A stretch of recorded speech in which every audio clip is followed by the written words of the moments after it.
Риздепа ингелеп сөзбізні татар операсынан башқысын келе. Siz bitinde kubret opera eserlerini жалайсыз, тамашалар бар. Siz kubret şu яқтан кіріп қалдыңыз көңілге. Міне операны юғары сәнғат деп етеді бетінде. Ол әлі де шушы позициясын соқлап келе ме? Да. Это действительно так, потому что есть на что равняться. На классическое искусство, будем так говорить, профессиональное классическое искусство, конечно, мы можем слышать и видеть в опере. Вот, поэтому этот жанр, я считаю, и на сегодняшний день очень интересный. И действительно, если есть какая-то премьера, мы с большим удовольствием все собираемся и идем на премьеру, посмотреть на работу артистов, вокалистов, на тот сюжет, который заложен в опере, да, хорошо, если это живой композитор, наш современник. Конечно, мы с большим удовольствием, с большой радостью стараемся посетить, послушать, потому что действительно это жанр высокого искусства. И когда не только в татарском нашем театре, академическом театре оперы и балета, но и в любом другом месте, где бы ты ни находился, ты можешь попасть на исполнителей экстра-класса. И вот когда ты слышишь такое пение безукоризненное, когда не нужно уже ничего выискивать, каких-то недостатков, недочетов, действительно, работа этих исполнителей настолько высока и настолько ты на таком ты находишься в таком хорошем состоянии, ты получаешь просто удовольствие, эстетическое удовольствие. И я всем желаю действительно посещать оперный театр, потому что это высокое искусство. Татар кішісі операға бик үйірмей деп етер, міне сіз нешек салмайсыз, татар кішісі операны ярата ма, yok mu? Мен шыл сұрау міне бір şey біздің. Мен ойлаймын ярата. Ешін десеңіз, шынапта міне опера театрына келгенде махсус татар спектакльлеріне сен көресің, тирә-якта, сенің яныңда бүтін орындар бош түгел, бүтін кіші келген. Анда и такие люди, как поэты, очень большое количество ты видишь, начинаешь. Ты неравнодушных исполнителей встречаешь разного жанра. Это может быть и люди, которые работают в народном плане, и классические исполнители, и инструменталисты, и обычные люди. Но даже эти обычные люди, иногда ты видишь в зрительном зале людей, зрителей, которые часто ходят и на очень многие мероприятия ходят. Они действительно уже такие, знаете, завсегдатые, и они тоже не хотят пропустить такое важное событие, как премьера.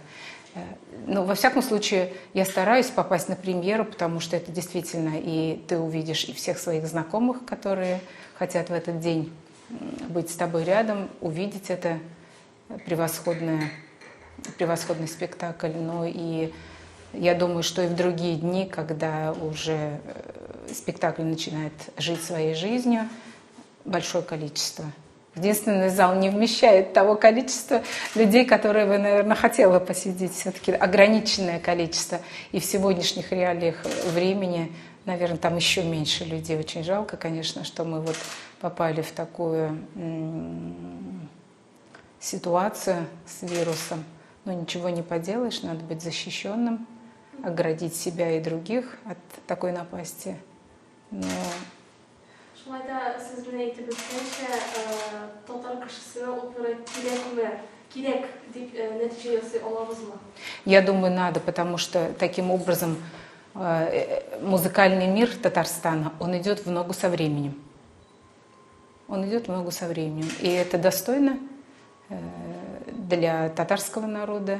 И мы должны, и мы хотим это видеть. Как зритель, я думаю, как зритель, человек, который является зрителем, он тоже хочет это видеть и быть жить в современном мире и идти в ногу со временем и с музыкальным искусством в том числе. Операда жырлауға келгенде біздің міне консерватория бар бетінде шулай жыршыларның мақсатчан рәвіште әзірлеу бар иді ме, міне целенаправленно, чтобы готовили наших именно артистов, именно татар операсын жырлауга. Андай менә шундай юнәлеш бар иде бу гомумән. Ну, я не училась в Казанской консерватории, я училась в Москве, но, вы знаете, на сегодняшний день я вообще думаю, что все те студенты, которые сегодня учатся в консерватории именно в Казани, да, в Татарстане, они вообще счастливые люди. Они могут общаться с теми людьми, которые уже проработали в оперном театре, да, на сегодняшний день, сегодня в Казани. Это и Зиля Даян, и вся та когорта известных исполнителей, певцов, которые проработали, они могут общаться с этими людьми, они разговаривать, они на одной волне с ними. И очень много можно получить, общаясь с известными уже певцами, которые прошли вот этот путь исполнителей в оперном театре. Они на сегодняшний день живы, и с ними можно общаться, от них можно получать и энергетику, и энергию, и знания. Я думаю, что все студенты, они большие счастливчики. Им можно позавидовать. Мы им действительно должны завидовать, что они могут общаться сегодня. Эти люди, они рядом с ними. Эти известные имена, эти известные исполнители, вокалисты, они сегодня рядом с ними. Бери, черпай вдохновение вот у этих людей, и они с большим удовольствием поделятся тем опытом, теми знаниями, которыми обладают.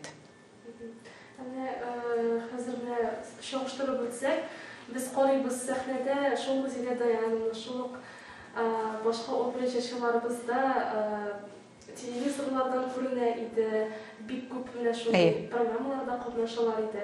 Менә хәзерге татар җырчыларына, шул опера җырчыларына килгәндә, без аларны инде дөнья сәхнәләрендә күрә алабыз. Алар инде күбесе чит илләргә эшләргә китә. Менә шулай уйларсызмы, элек менә ул шундый максат куелмады микән татар җырчыларын, татар опера җырчыларын бездә калдыру дигән әйбер бар иде бу гомумән. Біздегі нәшілерге. Но на сегодняшний день можно сказать, что не относится это к пандемии, да? То есть с каждым разом жизнь настолько приоткрывала рамки возможностей для всех, и поэтому появилась вот такая возможность петь за границей. Во-первых, появляются все больше конкурсы иностранные, которые проходят прямо на территории той страны, да, которая заявляет о конкурсах. Поэтому это еще одна возможность встать, собраться, подготовить программу и поехать. И когда ты оказываешься вот в другой стране, ты видишь быт людей, историю, начинаешь потихонечку изучать историю этой страны, что заявлено на конкурсе, ты начинаешь общаться с людьми, которые рядом с тобой, да, теми же конкурсантами, и ты действительно приоткрываешь для себя мир. И вот эта возможность дает толчок вот на движение дальше. И получается, не будет застоя в этом. Человек хочет развиваться, хочет видеть мир, действительно мир разный. Вот. И оперное искусство действительно звучит в разных странах, да, начиная с Италии, знаменитой страны, где все это появилось, и Германия тем же славится. То есть раскрываясь, вот увидев мир, почувствовав его, пройдя вот эти конкурсы вокальные, человек открывает мир для себя. И поэтому действительно есть желание выступать и петь где-то еще, на каких-то других, кроме в своей родной стране, попробовать, поучаствовать, себя проверить. Это барбит шундесюз, да?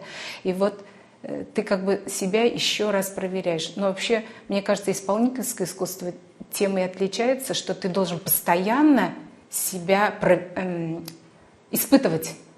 То есть только это дает возможность, мне кажется, двигаться дальше, узнавать что-то новое. Ты должен всегда найти какие-то препятствия, и ты их должен преодолевать. Вот это вот у исполнителя, мне кажется, по-другому, наверное, не может быть. Ну, может быть, есть какое-то другое, второе, третье, четвертое мнение. Я с удовольствием послушаю эти мнения, да, как там у людей. Вот. Но мне кажется, что исполнитель, он всегда что-то преодолевает. И действительно, начиная с вот собственной застенчивости. Вот вроде кажется человек сам скромный, да, ой, как я могу, как... А вот надо перебороть. Если ты хочешь этим заниматься, если ты хочешь петь, если ты хочешь хоть одного человека найти, чтобы ему спеть, то ты должен преодолевать вот эту застенчивость, вот эту неуверенность. Да?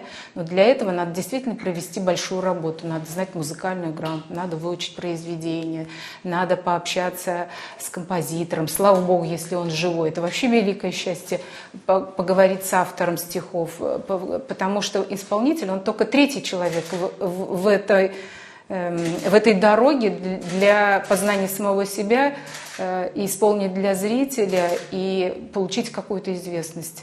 Исполнитель — это не первое лицо, я считаю, во всяком случае. Да?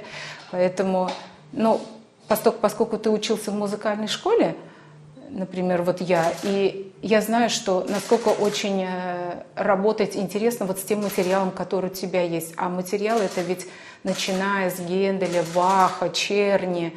Это те композиторы, с которых и начинается твое музыкальное обучение в музыкальной школе. Поэтому насколько, узнавая их биографию, их историю, их жизнь, их борьбу за выживание в то время ведь нельзя было сложить ручки композиторам и сидеть, ждать только одного вдохновения. Они всегда должны работать, потому что у них семья, у них много детей, и каждый день семью надо кормить, приносить деньги в дом. И поэтому вот эти великие композиторы не сидели, я думаю, не ждали вдохновения. Каждый день они тренировали себя, преодолевали вот эти препятствия, которые могли бы быть в жизни, да? Не давали им вот сидеть. Поэтому у нас в запасе в мировой музыкальной литературе очень много произведений, на которых ты учишься. И они, когда изучаешь вот эти все произведения, обычно в музыкальной школе не просто ты можешь петь, ты еще можешь изучать конкретно какой-то инструмент: скрипка, фортепиано, баян, народные музыкальные инструменты. То есть не только пение тебя может захватить, действительно, ты владеешь инструментом, и ты учишься вот этой дисциплине. И эта дисциплина, она, наверное, все-таки, я думаю, накладывает отпечаток и на собственное поведение. То есть ты не можешь играть так, как ты хочешь, потому что каждому произведению сделана редакция. Это либо большой, может быть, сборник под редакцией одного человека. И весь сборник, представляете, то есть человек сел на высокопрофессиональном уровне, отредактировал каждое произведение, чтобы ученику было легко играть, легко выучить, по возможности облегчить и показать музыкальными знаками, как нужно исполнить. И единственное, наверное, что невозможно не написать, это создание образа. Вот этот образ уже исполнитель должен сам себе придумать, внутри себя додумать и еще образ вот этот принести в своем исполнении. Такое творческое начало. Но исполнитель тоже обладать должен этим, правильно? Siz aytib o'tgancha, kishilar bitimda o'zlaridan maqsad qo'yib, ketganlarga jingib, o'sib shag'alari xiz bo'lalar, shekillarga ikkitalar bitimda bir yoqdan qarasam Tataristonda tanıtalar bitimda bizim milliy san'atında tanıtalar. Ammo ikkinchi bu albatta yaxshi, ammo ikkinchi yoqdan qaraganda ular shetilga ketib yo'qolib qolmaylarmi? Masalan, mana u bizning Tatar kishisi bek bunda Tataristonda qolsa yaxshiroq bo'lar edi degandiga, o'zimizga tortar bitimda. Mana bu ko'rinishga nechta qaraysiz siz? Я думаю, те люди, которые на сегодняшний день у нас являются очень известными, да, это и Альбина Шагимуратова, и Аида Гарифуллина, и ряд вокалистов, которые действительно обладают обладатель татарских фамилий. На сегодняшний день никто из них не потерялся, мы никого не потеряли, и у них большое количество зрителей, почитателей их таланта. И я думаю, что вот никто из тех татар, которые на сегодняшний день выступают на мировых сценах, никогда в жизни не откажется выступить, исполнить в любимом Татарстане и выступить или исполнить в каком-то концерте ряд произведений, никто не откажется. Потому что все это закладывается с детства, есть любовь к родине. У каждого человека родина — это великое, это то, что сравнимо с такими людьми, как мама и папа. А у всех у них есть мама и папа, и они все живут здесь.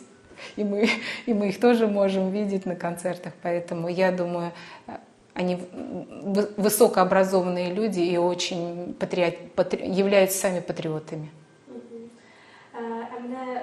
Siz nişik sanıysınız, siz güzeldir barasız deyip biləm. Bizim Tatar operasına nerse jetmeyiyse, nerse jetkirib bitirib bulmuyma, nersedən tura, mikan o elle. Nişik sanıysınız? Нелегко ответить на этот вопрос, вы знаете, но я бы всегда бы, например, мне очень нравится опера «Алтынчач». Почему? Потому что там действительно есть есть персонаж Алтынчач, да, который действительно у нее такой же голос, там ремарка есть сопрано, у нее такой же голос, как у меня, поэтому ее партию я знаю. Мне очень импонирует, что она очень корнями уходит в народную музыку. И мне всегда хочется, не знаю, это мое личное мнение, я не заставляю кого-нибудь, не притягиваю к этой мысли, но мое личное мнение, чтобы была именно национальная музыка. Она чтобы звучала, чтобы корни брались из татарской музыки. Это единственное пожелание, наверное, чтобы мы не уходили совсем в современность, и чтобы люди, которые находятся на спектакле, они уходили и что-то могли уже напеть. Это, я считаю, вообще самый пик. Композитор должен торжествовать, если действительно со спектакля человек уходит и напевает что-то из его музыки. Это большое счастье, я считаю. Но мне хочется, чтобы всегда была такая народность. Назим Гаязовичу Жиганову это удалось, например, в этой опере. Она сказочная, но это одна история, что это сказочный сюжет, но там действительно очень много именно музыки, как будто она из народа взята, хотя она написана композитором. Sizin biyografiya bilishmasida siz o'zingizda aytib o'tdingiz, endi keyin qadam deb. Biz haligi o'quvni ismini eshituvga u shunday obro'li, darajali o'quv yurti ekan deb o'ylab qo'yamiz endi. Ham umuman jamoatchilik orasida shunday qabul etilgan. Mana ne uchun shu o'quv yurtini sayladingiz? Hamda ko'p kishida mana Moskvaga kirmoqchi edim, kira olmadim deb, mana siz nechun kirib keta oldingiz umuman? Это не было случайным выбором в моем случае, потому что когда я закончила вокальный факультет в Нижнекамском музыкальном училище, в тот момент так назывался, сейчас уже колледж называется, с моим педагогом Вадимом Петровичем Шургалиным мы решили, что нужно поступать. И когда решили, куда поступать, получилось, что это Москва. И поэтому я и поехала в Москву. Поехала буквально, действительно, это было так давно, мне кажется, да, уже, что как будто так и было, как в том рассказе «На деревню дедушки», да? То есть даже не знала, куда идти, какой адрес, по горсправке узнала адрес, представляете, да? Приехав в Москву, вообще адреса не было в кармане. Настолько как-то это...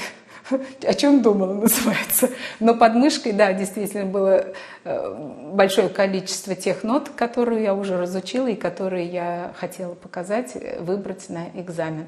И действительно, почему трудно поступать, потому что только по вокалу, экзамен по вокалу ты сдаешь 3 раза.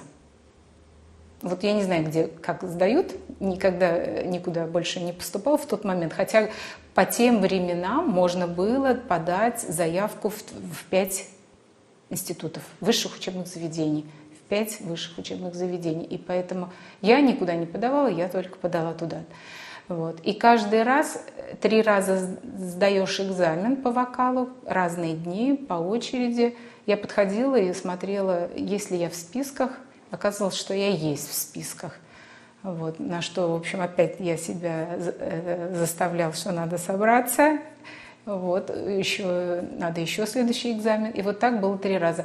И, естественно, с этих 3 раз все отсеиваются. Тот, кто неудачно выступил или кто-то не понравился комиссии, абитуриенты, все отсекаются, убираются, и остается вот какое-то небольшое количество людей. И когда я уже все экзамены сдала, я пришла, посмотрела, думаю, ну, наверное, меня уж нет. Опять-таки, видите, как надо в себя верить. Вот. Но я увидела себя в списке. Но было очень трудно. Потому что я на тот момент жила не в Казани, а в Нижнекамске. И действительно, город Нижнекамск — это маленький, все-таки небольшой город.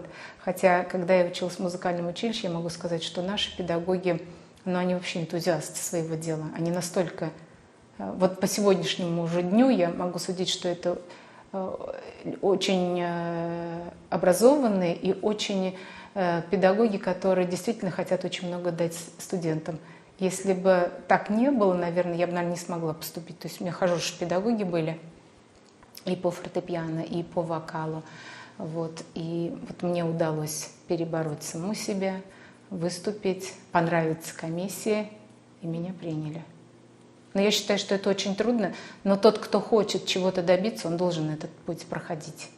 Независимо ни от чего, без волнений это невозможно, но и когда ты достигаешь результата, это очень приятно.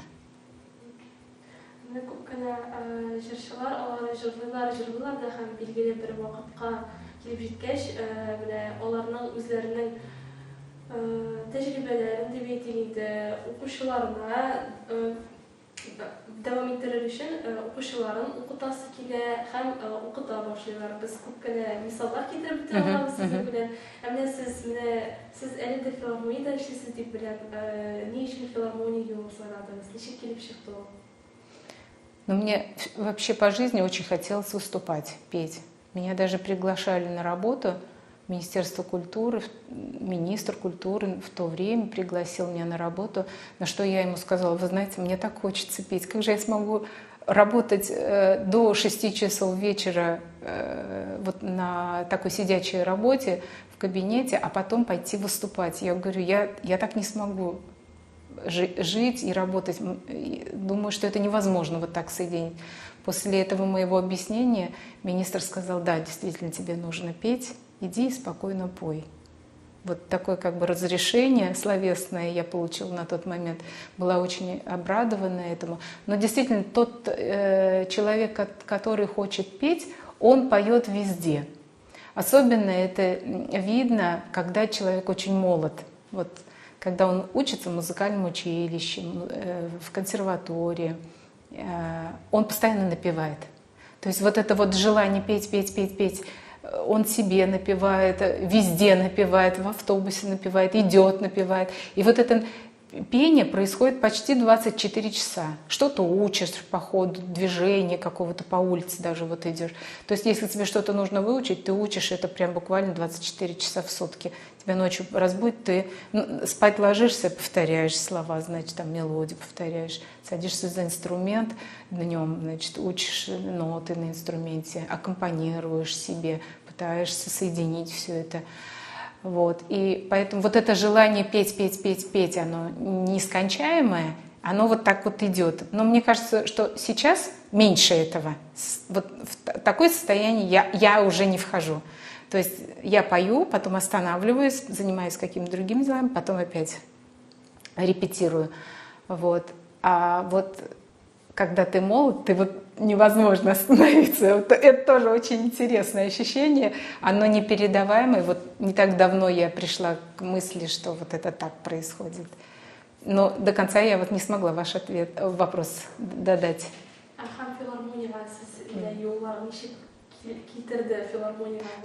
Да, и было предложение, мне сказали, что общаясь вот с известными уже на тот момент людьми, исполнителями, не просто людьми, а артистами, исполнителями, я услышала, что вот есть возможность прийти в филармонию, потому что вот это организация, которая дает возможность тебе выступать. То есть появится у меня такая возможность выступления именно на сцене, И все-таки есть какая-то возможность и у филармонии, видимо, принять. Поэтому я пришла в филармонию, предложила свои услуги, на что мне сказали, что мы соберем комиссию, и эта комиссия сначала должна прослушать.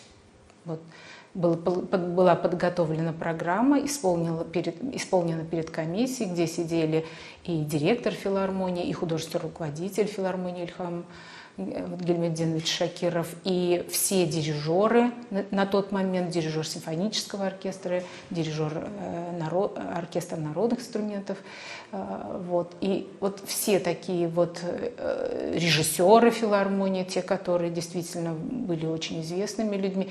То есть все, кто возглавлял не какие-то отдельные оркестры, все здесь были.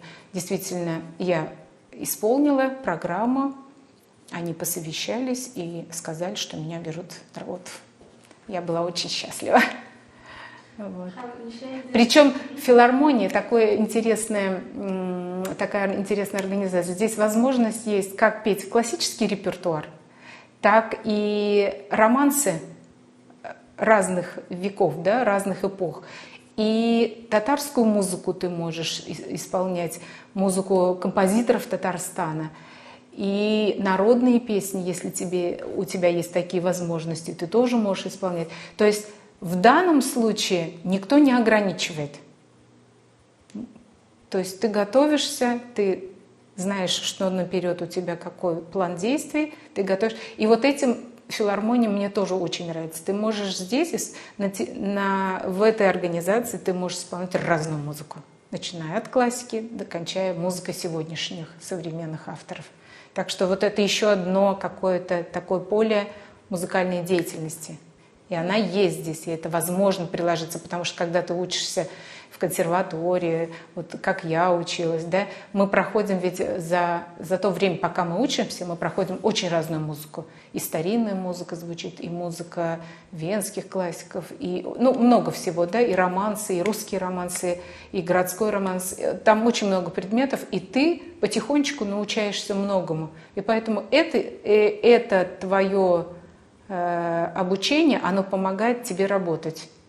А когда ты в филармонии, действительно, там не замыкается только одной оперной арией или чем-то, то есть здесь шире охват. Поэтому для меня это тоже очень приятно. А потом у нас в филармонии есть категория «Мы работаем для детей».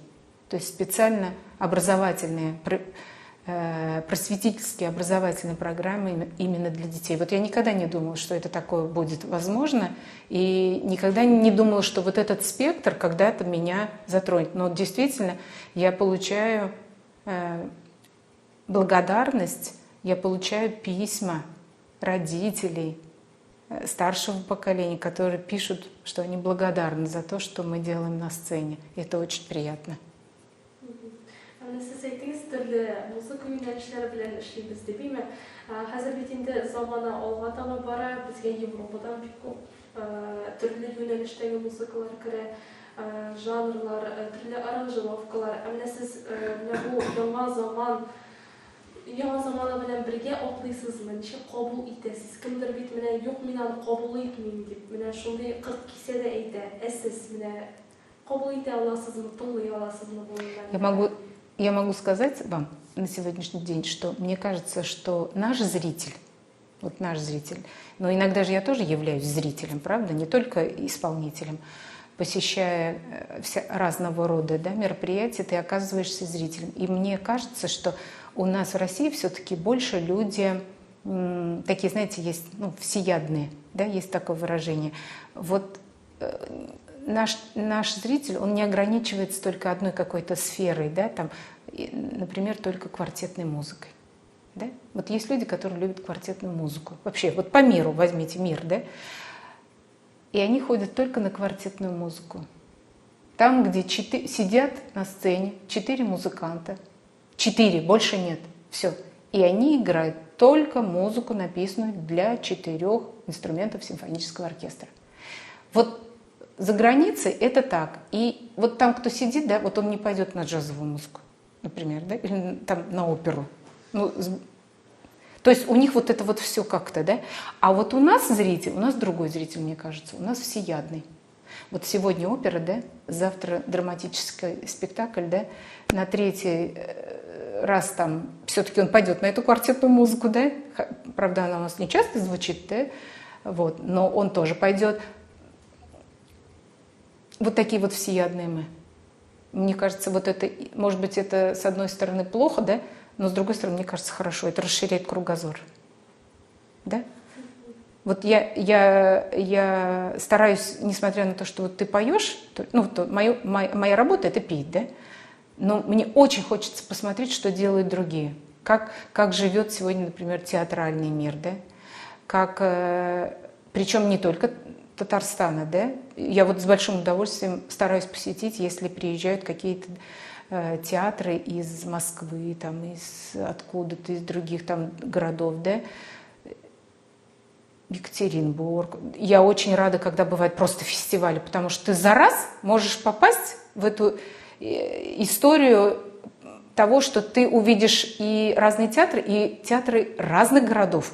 За один день ты можешь попасть на такие миниатюрные спектакли. Да? Это расширяет наш кругозор, мой кругозор расширяет. Это дает мне толчок жить дальше. Да? Вот у каждого человека есть сомнения. Никто не лишен сомнений. И что-то ты в себе начинаешь открывать интересное. То, что тебе кажется, что это несерьезно, а на самом деле это серьезно. И у тебя эти есть возможности, потенциал этот есть. Ты можешь дальше развиваться. И вот поэтому, видя, что делают другие, как это происходит, как сегодня мир живет, чем мир живет, какими идеями, историями, какая жизнь у них, это все расширяет наш кругозор. Вот. И это должно быть... А те люди, которые это приносят в нашу жизнь, они все-таки хотят, чтобы мы жили интересно, да? Достойно, интересно. И жизнь каждый день была радостью. И когда, вот, например, мы выходим на сцену, у нас дирижер, народный артист России Анатолий Иванович Шутиков, он всегда говорит: сегодня работаем как в последний раз. И он это говорит так, что ты понимаешь, что нет завтрашнего дня, а вот сегодня надо отдать себя полностью. Вот полностью, без какой-то утайки и без... Нельзя себя сегодня вот половину только выдать. Надо себя сегодня отдать полностью. Потому что зритель, который приходит, а мы любим нашего зрителя, а он приходит за эмоциональной подпиткой от нас, да, набраться того положительного настроения, настроя, подпитаться эстетически, может быть, услышать для себя что-то интересное. Потому что каждый исполнитель, он не похож на другого, он индивидуален, у каждого свой тембр голоса, у каждого свой тембр инструмента, на котором он играет, да? У него свои какие-то творческие задумки. И все это сегодня можно увидеть. Поэтому вот Анатолий Иванович так и правильно говорит: надо работать как в последний раз. Не важно, что будет завтра, но сегодня ты должен отдать себя полностью зрителю, чтобы зритель ушел, насладившись, чтобы ему чуть-чуть не хватало, и чтобы он вновь пришел, и у нас вот состоялась бы эта повторная встреча. А для артиста это счастье большое, когда ты видишь, что зрительный зал полон, он волнуется. Исполнитель действительно волнуется. Все спрашивают: волнуетесь ли вы? Да, волнуемся. Все, мне кажется, невозможно быть артистом и не волноваться. Тогда ты робот. Да? Только робот не волнуется.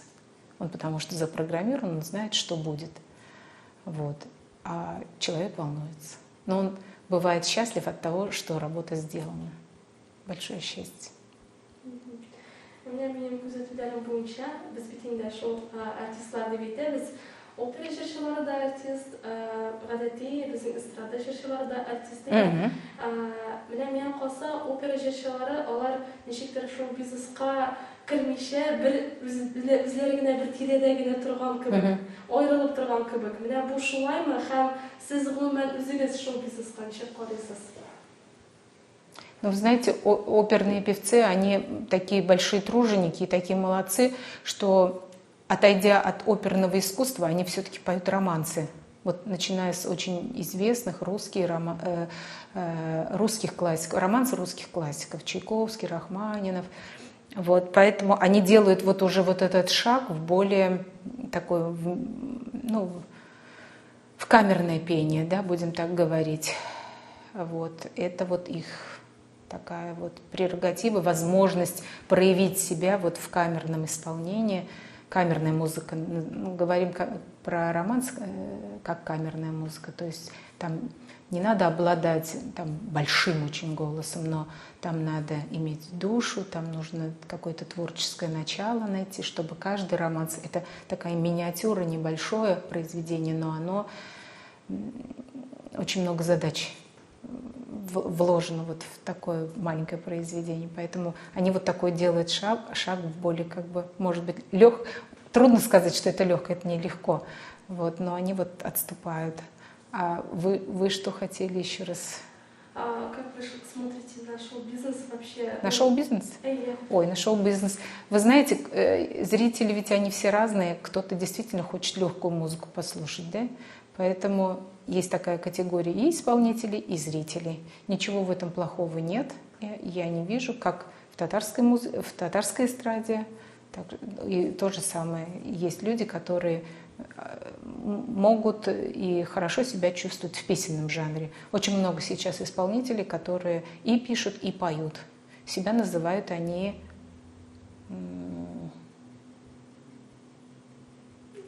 автор-исполнитель. Автор-исполнитель. Этим самым немножко, мне кажется, все-таки дают такую нишу для себя, что им можно все. Автор-исполнитель. То есть они сами сочиняют, сами исполняют. Немножко какой-то облегченный. Вроде профессионализма здесь и не надо. Вот мне кажется, что мен бұл шоу-бизнеста шоу-артистерге келгенде алар нәрселерге шуны кылана алалар, шулай кийине алалар, нәрсе сөйлей алалар. Онсы бар. Опера сәнгатендә андай теге граница бар бит, шикләр бар. Менә бу ике баскычны ничек чагыштырып үтәр идегез? Ул баскыч элек ничегрәк иде һәм хәзер менә шул артистларга килгән. Но мне кажется, все из той среды, в которой ты находишься. Раньше у людей были другие, ну, как сказать, другие традиции. Но они следовали каким-то другим законам, канонам, законам, да? И, соответственно, они так себя и позиционировали. Но сегодня действительно жизнь более раскрепощенная у людей, более свободная, и исполнителям так кажется, что они должны именно себя вот так вот вести, позиционировать, проявлять, показывать себя зрителю вот так вот свободно, более свободно. Но кажется действительно, что на сегодняшний день это более свободно, чем иногда, наверное, кому-то и хочется вогнать это все в рамки в какие-то. Но это наша жизнь, ничего не поделаешь с этим. Трудно это так вот резко осуждать, это невозможно. Но мне кажется, человек, который берет на себя такую ответственность исполнять, и не только для своих родных, но и для более большой публики, он все-таки должен очень хорошо подумать, очень хорошо задуматься о том, что он делает, для кого он это делает, и какое-то воспитательное значение будет иметь для окружающих его слушателей. Вот это самое важное. Но на сегодняшний день можно, например, посмотреть, как происходит передача «Голос», например, да? Мне вот очень нравится, как ведет себя жюри. Ведь очень достойно иногда они выходят из разных ситуаций и очень достойно выходят. Казалось бы, у той категории вот 4 человека, но они все в разной музыке находятся. Они все у них разная музыка. Ты слушаешь текст, их музыку, поведение. Не всем даже может быть понятно их поведение, да, или может не устраивать, да, не казаться таким благонравным поведением их на сцене. А вот когда они жюри, они совершенно другие люди. Они честные, они правильные. В основном мне очень приятно на них смотреть и слушать. Они очень хорошую оценку дают, и очень правильную оценку. И иногда я успеваю просто громко озвучить то, что сейчас произойдет, и на самом деле так и происходит. То есть Я считаю, что мы не оторваны друг от друга. Не оторваны, мы также одинаково думаем. И это меня радует.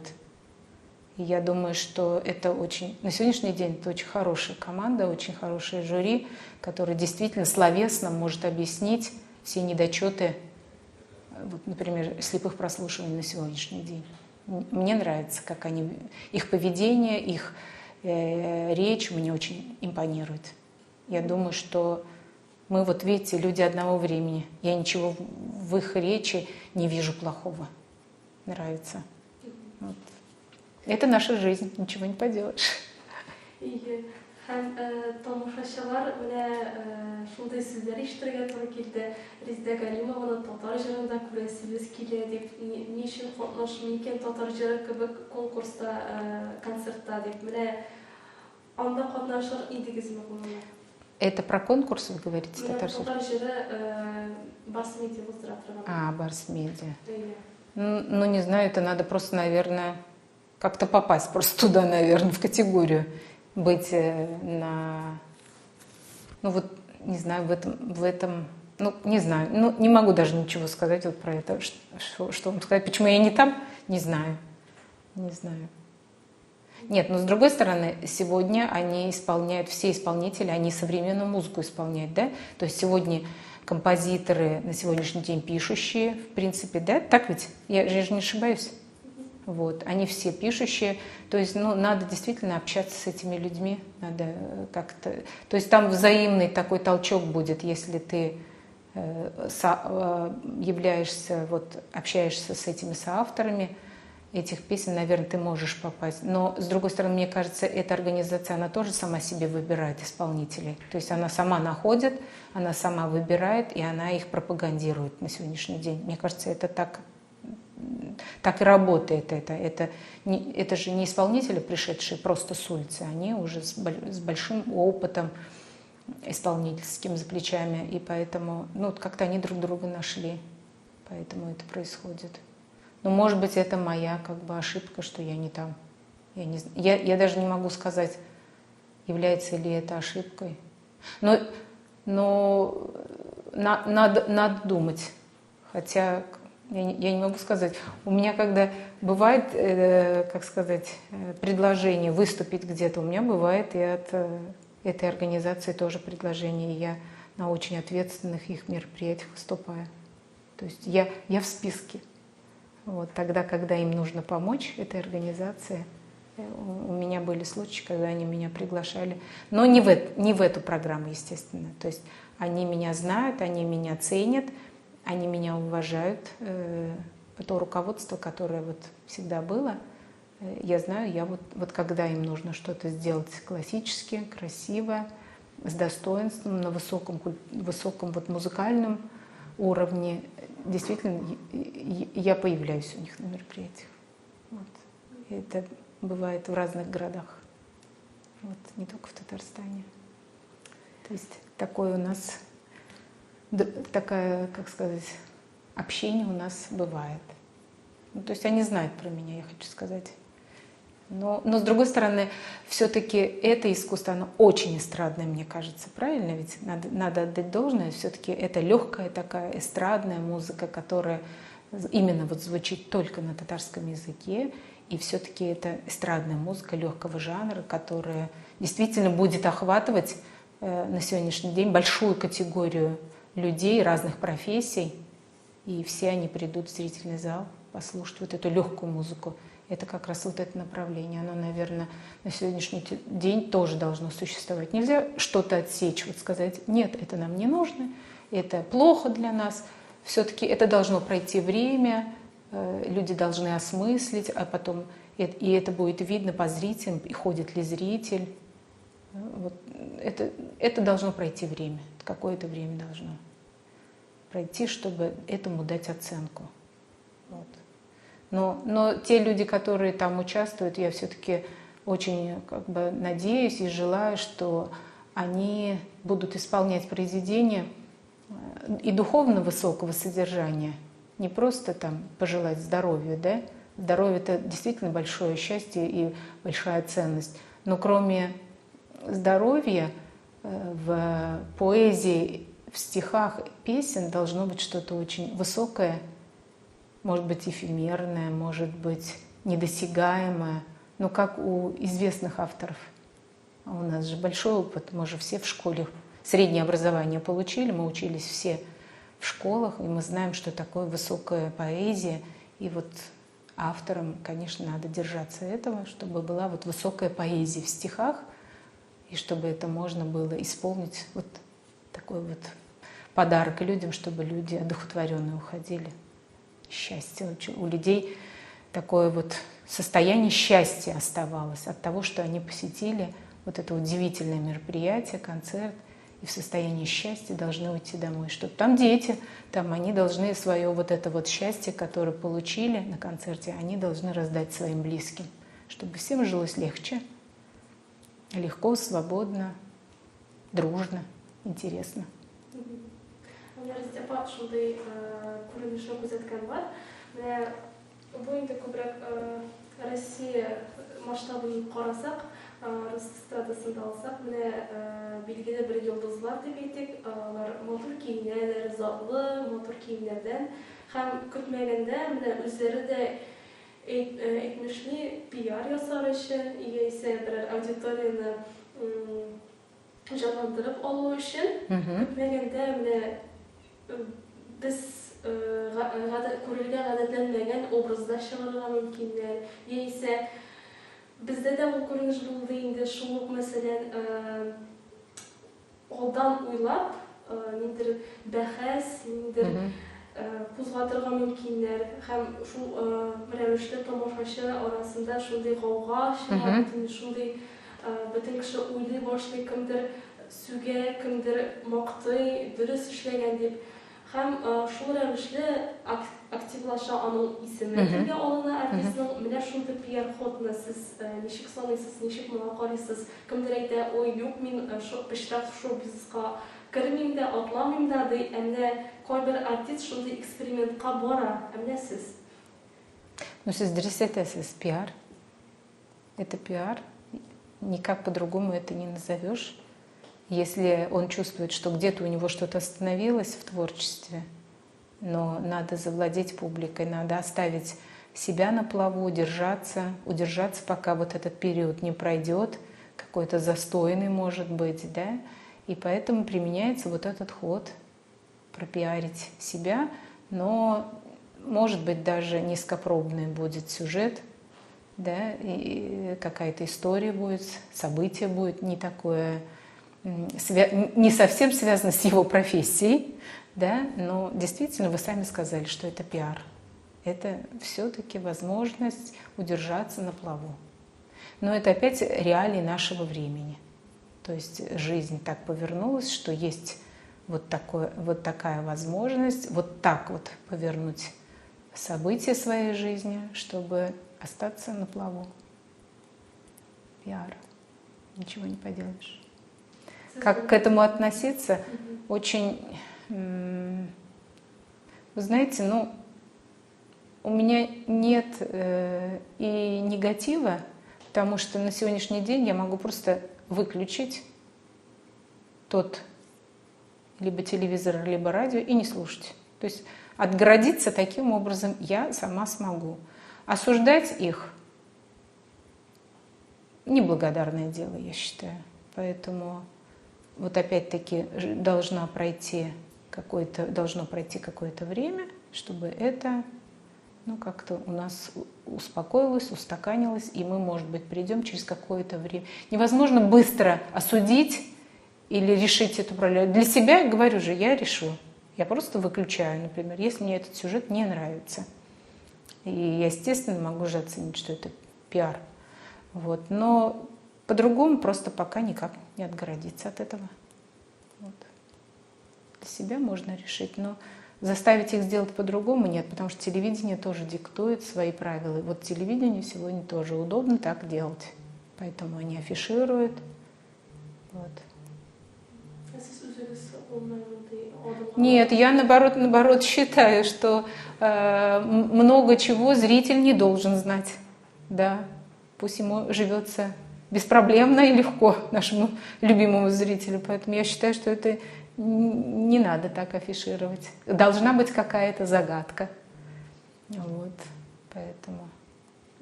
Потому что еще, знаете, у нас тоже очень большой... Когда ты живешь, ты же видишь своих современников, ты видишь старшее поколение, как ведет себя, да? Эти люди уходят, что от них после них остается, какое впечатление у тебя остается от их творчества, от их жизни. И с некоторыми ты выступал на одной сцене когда-то, да? И ты видишь, что они люди высокой культуры. Не было никогда какого-то неприятного впечатления, никогда у меня не было рядом вот с такими людьми. Поэтому я считаю, что вот потому что они вот так себя благородно вели, очень были адекватны, аккуратны в общении с той же категорией артистов, как и он сам. Дружелюбность очень приветствуется всегда. Поэтому мы их это поколение, старшее поколение, мы их запомнили вот именно с такой хорошей стороны. И очень рады тому, что вот были в тот момент и мы рядом с ними. Да? Нам это очень приятно, мы очень гордимся. И вспоминая вот про них, про старшее поколение, да, мы ценим, что они были очень добры к нам. Никто специально, подняв палец вверх, никогда не грозил. Да? И если было что-то хорошее, то они успевали заметить это. Вот вы знаете, вот удивительно. Ни один такой великий человек ни один раз молча не расстался с нами. Вот удивительная вещь, знаете, всегда есть, вот про каждого вот можно, с кем вот встречаешься, каждый что-то сказал, но каждый говорил только хорошее. Вот таких людей, я считаю, должно быть больше. И поэтому вот они не афишировали свою личную жизнь, да, и слава Богу, потому что у нас вот остались очень хорошие впечатления от тех мгновений, тех минут, того времени, которое мы провели рядом с ними. Вот, поэтому я считаю, что личная жизнь, она, наверное, все-таки должна быть закрыта от постороннего взгляда. А потом это же их личная жизнь. Каждый человек вправе жить, как ему хочется. И слава Богу. Bizde bamle her şahıs özünün şahsi turmuşun kırıylap gına ızırga tırışa. Şolay da tamaşaçılara kızıp bitinde onun ailesi var miken, yok miken dep, siz özünüz turunda нәрсе сөйлеп китер идегиз bizge? Şahsi turmuşunuz turunda. У меня большая семья. Я могу сказать, что у меня есть мама. У меня папа умер, а мама жива. У меня есть родные братья, сестры. И очень большая семья, очень дружная семья. Вот мы любим друг друга, стараемся помогать друг другу, и мне также помогают. То есть я очень горжусь тем, что у меня вот не только такие близкие кровные родственники, но вообще действительно очень большая родня, и мы живем дружно, мы общаемся, мы радуемся всем нашим радостям. Вот, у всех очень так благополучно. Я могу сказать, что благополучно. Вот. У меня есть муж, у меня есть дочь, которую зовут Симбике. Вот.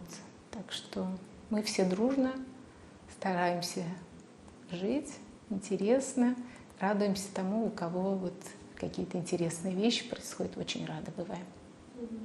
Hem ahırdan yaşadığı sıra bir desin ki, kimdir bitinde xarqat xiyalana, fantaziyada yaşay. Kimdir menakil ütken turunda oylayınca şunday xatirelerge berilip, isteliklerge berilip gine yaşay. Kimdir bugünkü gün bilen gine yaşay. Siz nişek, ne diye принцип bilen yaşaysınız? Ой, у меня принцип очень хороший. Мне всегда импонирует, что, например, вот я к себе стараюсь уже это применять, всегда быть в хорошем настроении. Потому что если у меня будет хорошее настроение, то я смогу это настроение подарить и другим. И я думаю, мир будет раскрашиваться более яркими, интересными красками, и жизнь будет легче. Поэтому я считаю, что у человека, вот как только он на ногах, у него должно быть хорошее настроение. Вот так.